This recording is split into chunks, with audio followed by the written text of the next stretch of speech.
Hi guys, sorry for the delay.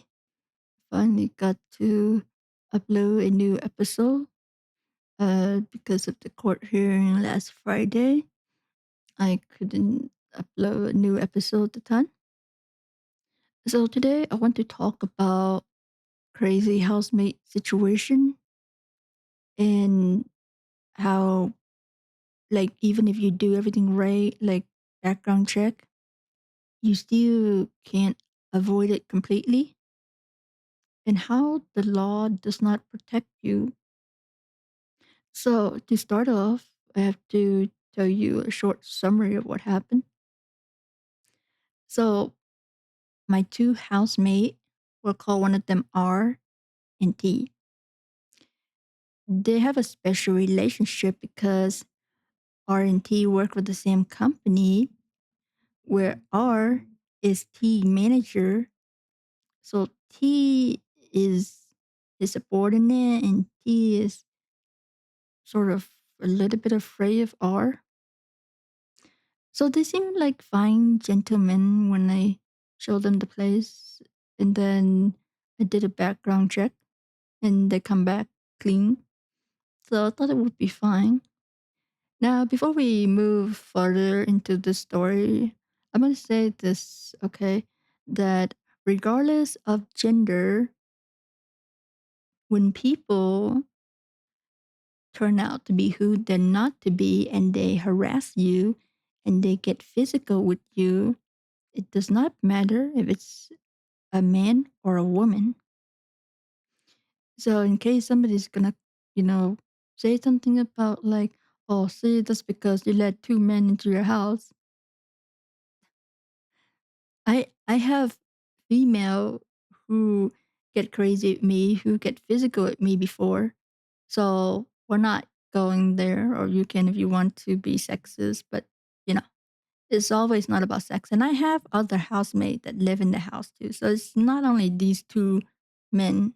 Okay. So let's go on. Some they move in, they seem fine. But after a few weeks, R start doing creepy things. For example, he would stand by the staircase. The staircase is next to the kitchen and dining table is there. And he would stand by the staircase and stare at me when I was eating dinner. It happened a couple times. So I got scared, so I start eating in my room. This guy would start acting creepy. And then like they start this bullying tactical thing where if I were to go to the kitchen to get something from the refrigerator, I just refill my water bottle. R would stand like if he was there with tea, say they were using kitchen to cook food or something. So R would stare at me like this. It's like a stare that like it's like when a lion is watching its prey before it hunt it for food. That's how I would describe our stare. And then T would stand there and like he does this pose like, cross his arm and be like trying to look intimidating, I guess. So as I approached the refrigerator to get some water, like T would like step in front of me and just trying to block my path and just raise his face to me and just like it's like very hostile, like bugs it like action. It's and I just like so at that point I was like, okay, I need to get these two people out of my house as soon as possible. So I have to have a talk with them saying that due to the law in California, for me to ask someone to leave, I have to pay their relocation fee. So, and I know that R is he's an opportunistic person. For example, what I mean by that is that in an event that one time R forgot the code to the front door, He texted me text message saying that he could not get into the house and that I need to pay for his hotel fee for that night because he couldn't get into the house. And I told him that I don't have to pay for your hotel fee because I was home. So if you could have waited a few minutes, so I would have opened the door for you. So I'm not going to pay for it. So I already know how R is going to like how much money he would ask for the relocation fee. So what I offer both of them, because I need to get both of them out, is that I will pay you 2 months of rent within X budget to move to another place. And then they were trying to extort me by saying that originally they were going to stay a year. So I owed them, each of them, a year of rent. And I told them that the lease that they signed say it was month to month. So I'm only offering 2 months of rent at the new place for each of them. That's it.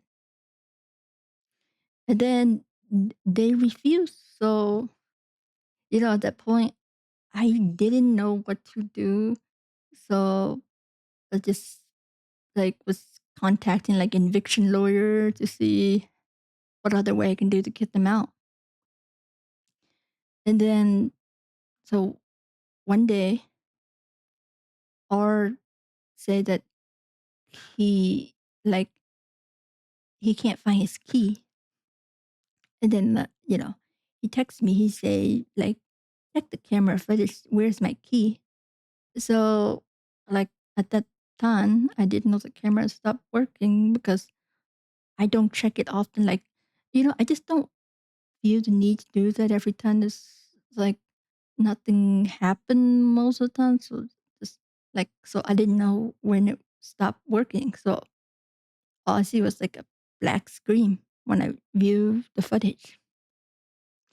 And then I told him that I did not see any footage of his key because it just showed me just black. It's just a black screen. And then R got crazy. Like he called the police saying that I stole his key. Like, but I was at my friend house that evening, so I wasn't home. So I know all of this because he texted me the message saying that I called the police and you weren't home, and I know that you did it. And I was thinking to myself, why would I do that? Like, if I stole your key, I would have stole your car and sold it to somebody. Why would I just take your key only? It does not make sense. So, you know, and it was crazy. And then things get crazier when I come home that night. And as I was walking up the stair and I had to cross the living room space to go to the second stair to get to my bedroom. So R was waiting for me on that second stair. And then I saw him as I was about to walk up. So I back away because I was startled by his crazy stare. And then L, sorry, T, his friend, Kim was there already to my side, but I didn't notice that because it was dark. Like there was a dim light that just go up the stairs. It's like one of those energy saving light you have it there so you can see where you're going. So yeah, so it was dim and they so T was blocking my way, like I had to cross the living room to go back downstairs to get to my car. And then R was coming down the stair with his crazy look on his face. And then he come up to me and then he grabbed me. I was like, because I'm on the spectrum, so he took me kind of off like guard. So I was just still processing what the heck is going on here. And then he would grab me and he would shook me. So he shook me and then he pushed me against the wall saying that I'm gonna get you next time looking all crazy. It's just like, ugh. And he's just like, I thought that he was gonna strangle me that night. But after saying that, he let me go, and then he just walked back upstairs, and then the other guys go back to his bedroom. So after that, I was like, I was in the process of working with an eviction lawyer trying to get them out. But then I also have to apply for a restraining order because of how crazy R was acting. So I got the temporary restraining order, and I could not get them out until uh, around uh, December 6th, roughly. But like when I served them the 3-day notice to move out on December 5th, R got drunk, and then he saw me coming out my room, and then he came at me saying that, "I'm gonna get you for this. I'm gonna show you hell." So then I walked back into my room and locked the door, and this crazy guy came at my door banging and saying all these crazy things. And being on the spectrum, I was just standing there frozen like, what is wrong with this guy? Like I didn't know, like a common person would start screaming, like just like, ah, just that's what a normal person would do. But being on the spectrum, like I don't scream like that, and I just don't even know what to do. I was just scared. So I was just standing there in my room while this crazy guy was banging on my door. And like after a while he stopped. So I waited until he go into his bedroom because it's next to my bedroom. So I can hear him like slam the door really hard. So then I just grabbed my car key, and I want to get it out there as soon as possible because his friend live on the next to the living room. So if he go get his friend, and then they're gonna strangle me in my own house or something, or like go grab a knife from the kitchen and kill me. Like I don't want to be in their danger territory because there's only two of them that night. Like my other housemate were not there. One of them already moved out. He just moved to a different place. That's it. And my other housemate, who is my friend, was at another friend place. So I was trapped in that house with two of them. And I wasn't gonna stay for long because so what happened is that after I got the restraining order against them, I did not want to live there anymore. So like I would spend some time in my car, like sleeping in my car because it's dangerous to be in the territory. So, it was a crazy night, and then I drove to the nearby Starbucks, and I called the police. I explained to them that this crazy person came at me. I have a temporary restraining order against him. And like the police dispatcher was confused. They were like, "Oh, but how do you have one against somebody who lived with you?" I was like, "I have the paperwork. I need to send somebody to the house right now because I can't go back there until the police is present because there's two of them in the house and they could kill me any moment if I go back in there." And I just, it was just crazy. And, I keep explaining this to this dispatcher. And at some point, they finally say, "We'll send someone." Yeah, so that's, like I love this whole process because like even when you're trying to call 911, it's not gonna be like a quick process. They ask for all this information. So, in a share house situation, it get dangerous because like even with the restraining order, that you can't get them to move out right away. So you have to do the restraining order and then you serve them a 3-day notice. You have to wait for the 3-day notice to end. And then you go to eviction court if they're still there to file an eviction to get the sheriff to come to basically throw them out. So it's a long process, and these people are acting crazy. So they could kill you at any time. and the police won't arrive in time because the law is just stupid.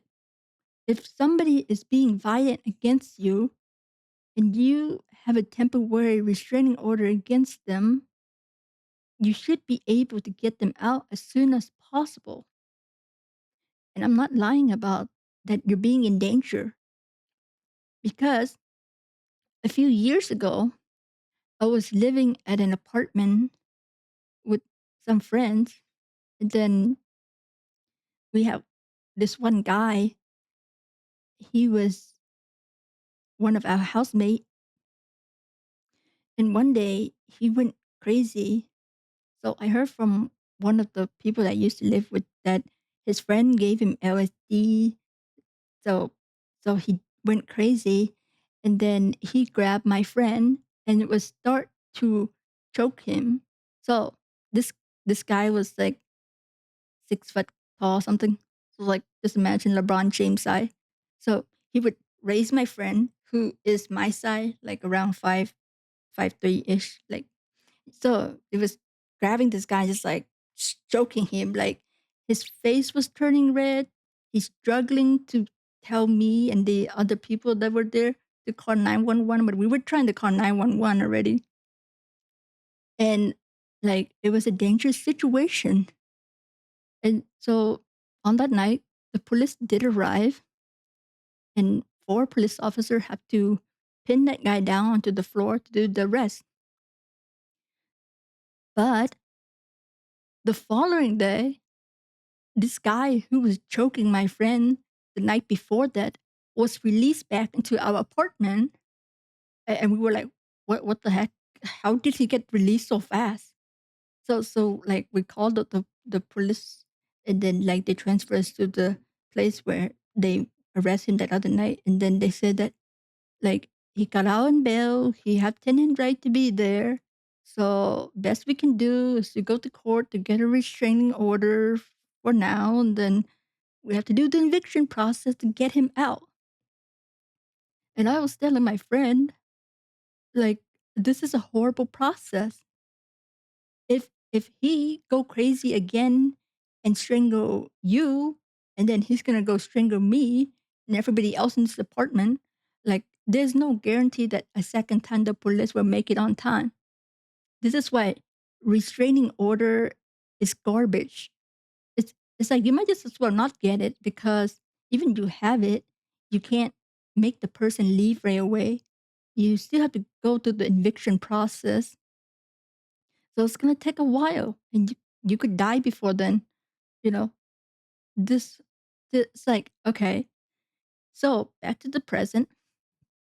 So last week at the on Friday at the trial against my two crazy housemate R and T, and I already tell you what they did and how crazy violent R get. So one more detail. Well, I guess I can tell you later as the trial part of the trial. So during the trial, R, who at this point already moved back to Texas on December 6th, uh, like his that was he was in jail, and then and so he wasn't there at my place anymore. But to December 9th when his wife came to get all his stuff out of my house. So the trial last Friday, he was already back in Texas. So he got a criminal lawyer. I was like, okay, so yeah, you get a criminal lawyer because yeah, it's like I don't have a lawyer. Like I can't afford one. I never been to court, so I was trying to look for a lawyer to defend me, but I couldn't like find one. They're all expensive. But the person that helped me uh, did the eviction process for them. She was a paralegal, not a full lawyer. She told me that I don't need a lawyer in the defending court, restraining order court. You know, and I was like, okay, fine. So I went, and R and T and the lawyer was there, and the lawyer said he was only representing R, and that he was just he was just helping T because T have some picture evidence that they're gonna use that sent R's in Texas. T have to get it for him, which is this whole BS. It's really BS because all three of them were still working together at the time. And what the lawyer was trying to do is make me seem like the crazy one that just gaslighting the whole situation to the judge that none of these happened. But I was trying to explain to the judge that if you were bullying people, if you were getting violent with someone, you wouldn't stand under the camera to do it. Like, if my life wasn't in danger, no landlord would offer to pay both of them 2 months of free rent just to get them out of my house. And I can't believe that this judge was saying that, but they're not required to move out. I just like this legal system is just so useless. It's like this guy put his hand on me. He got violent with me and he is not required to move out. And that he was, even when I served him the 3-day notice to move out, he did not leave peacefully. He left in handcuffs because he came at me that night and that I had to call the police to arrest him. And this stupid judge was like, but they moved out now, so you're fine. You don't need the permanent restraining order. I'm like, yeah, but he got arrested for saying things like, I'm gonna get you for this. I'm gonna show you hell. So he could come back. Like, there's no guarantee that he does not come back to get me. That's what he promised before he got arrested. It wasn't like, I'm gonna leave now. Sorry about that. It wasn't like that. It was violent. Okay. And then I was trying to show the evidence. So one of the evidence is on the night that he came at me, I asked the police officer for search warrants to search his room because he say something that was alarming to me before, such as like, oh, people from Texas, they're allowed to carry the gun in the open, is fine. So because of this guy violent behavior, I thought that he might have get a gun to kill me. So I just want to be sure. So the police got a search warrant to search his room that night.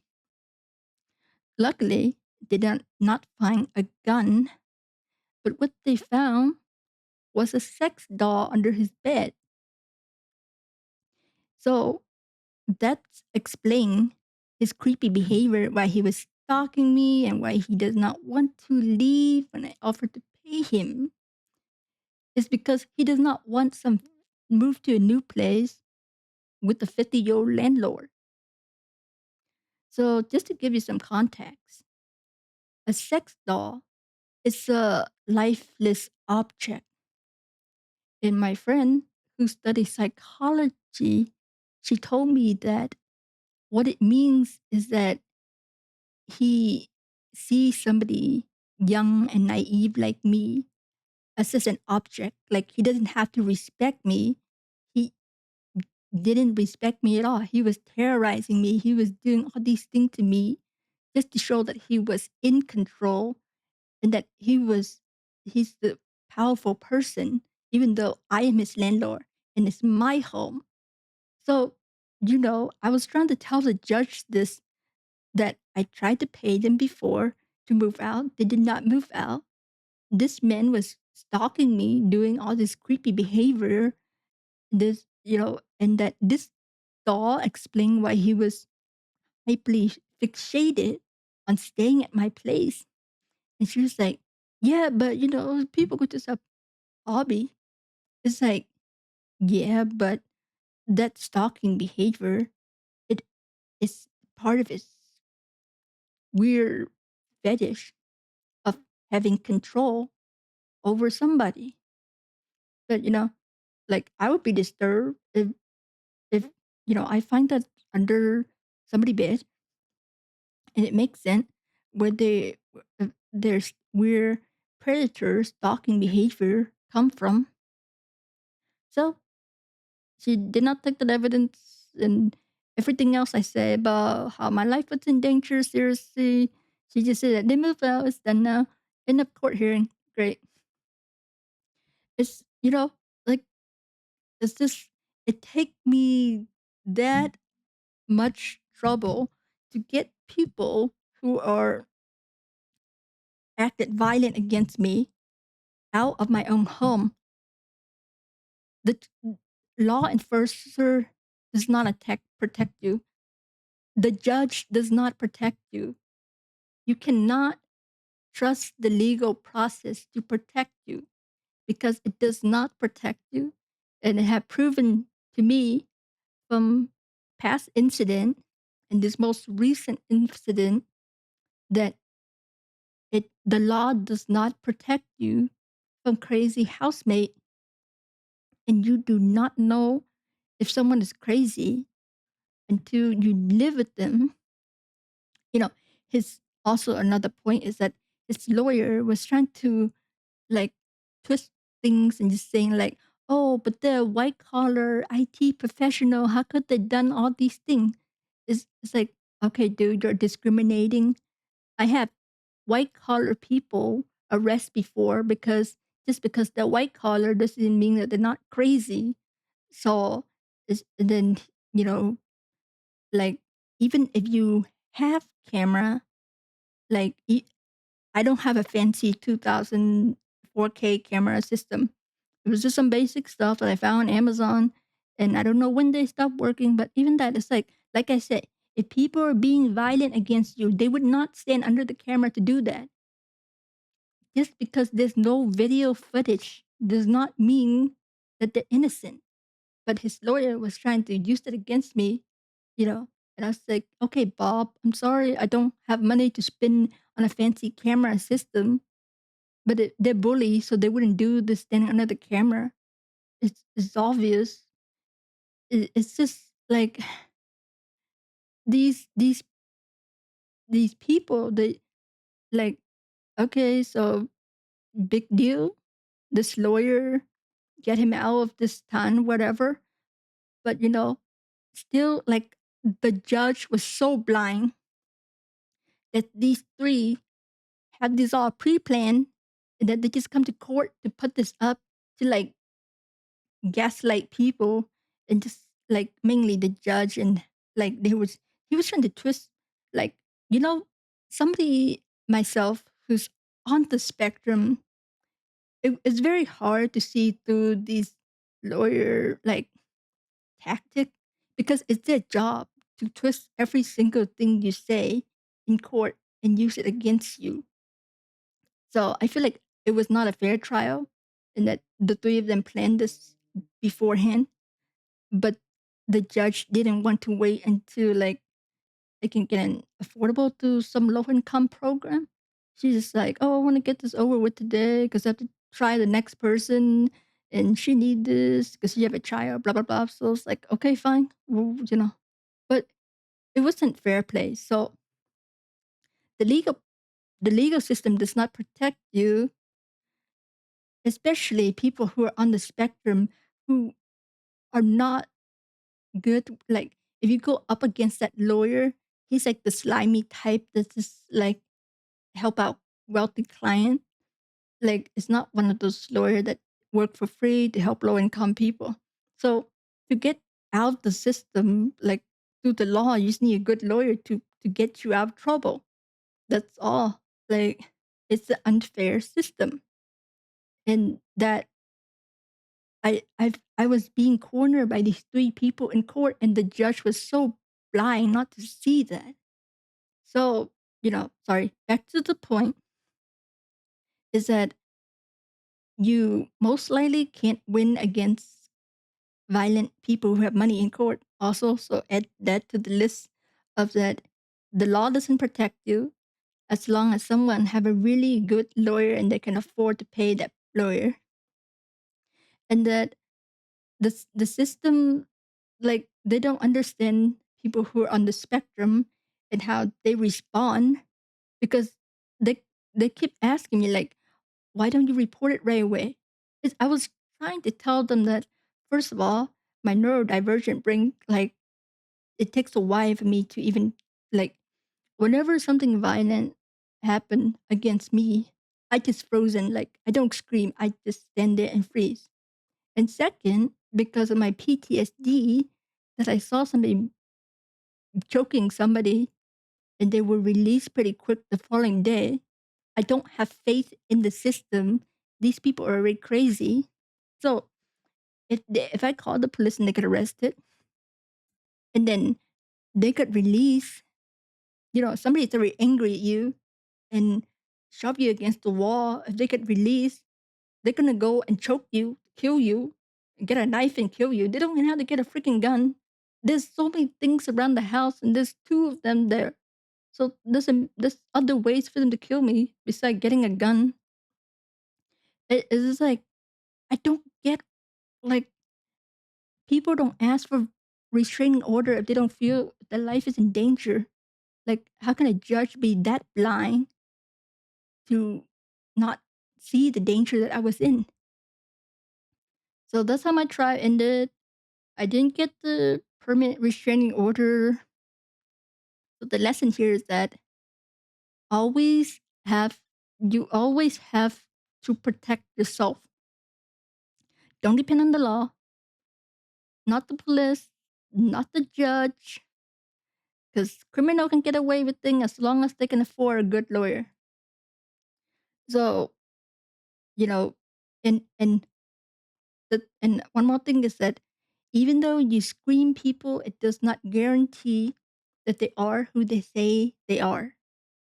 And Sicko, like R, who can hide his predator persona very well until he get into someone territory, observe them, and know how to manipulate the the setting to his advantage so that whatever he do won't there won't be any evidence. Nobody's around to see it. No video recording of it because like the violent act where he shot me, he did it on the weekend when there's less people around, and then like it was late at night. So these two are very manipulative. They're very tactical. They know things how to maneuver it to where they won't get caught. There was nothing, no solid evidence. So people, you cannot trust anyone. They can turn against you at any time. This is not the first time. I have multiple crazy housemate situation. And just before, somebody starts saying like, "Oh, why didn't you should succeed? They come in because you have previous experience." It's like, okay, like, but they're for different things. Okay. So one incident was someone claiming that I had bed bugs in my house. I never had bed bugs in my house. I don't like she got some fake doctor note somewhere. So that was for a different incident. The other incident was somebody like was just he was just inconveniencing everybody around the house. He was blocking people in the driveway. The HOA got mad, so I asked him to leave. So every incident is different from others. You don't have a crystal ball to see what's gonna happen. So just because it didn't happen to them and they said that you should have seen things coming, well, I no, you can't. That's it.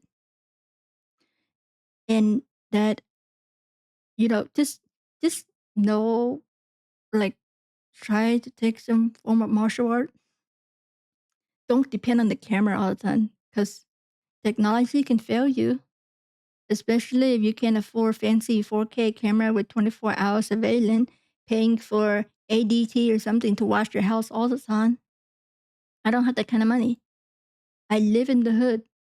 I don't I don't choose to rent out my own house if I don't have financial hardship that I need to pay my bill. it is very hard for someone who's on the spectrum like me to find a good paying job. Like, I don't have a job that pay me well to where I can cover the whole mortgage for my parent.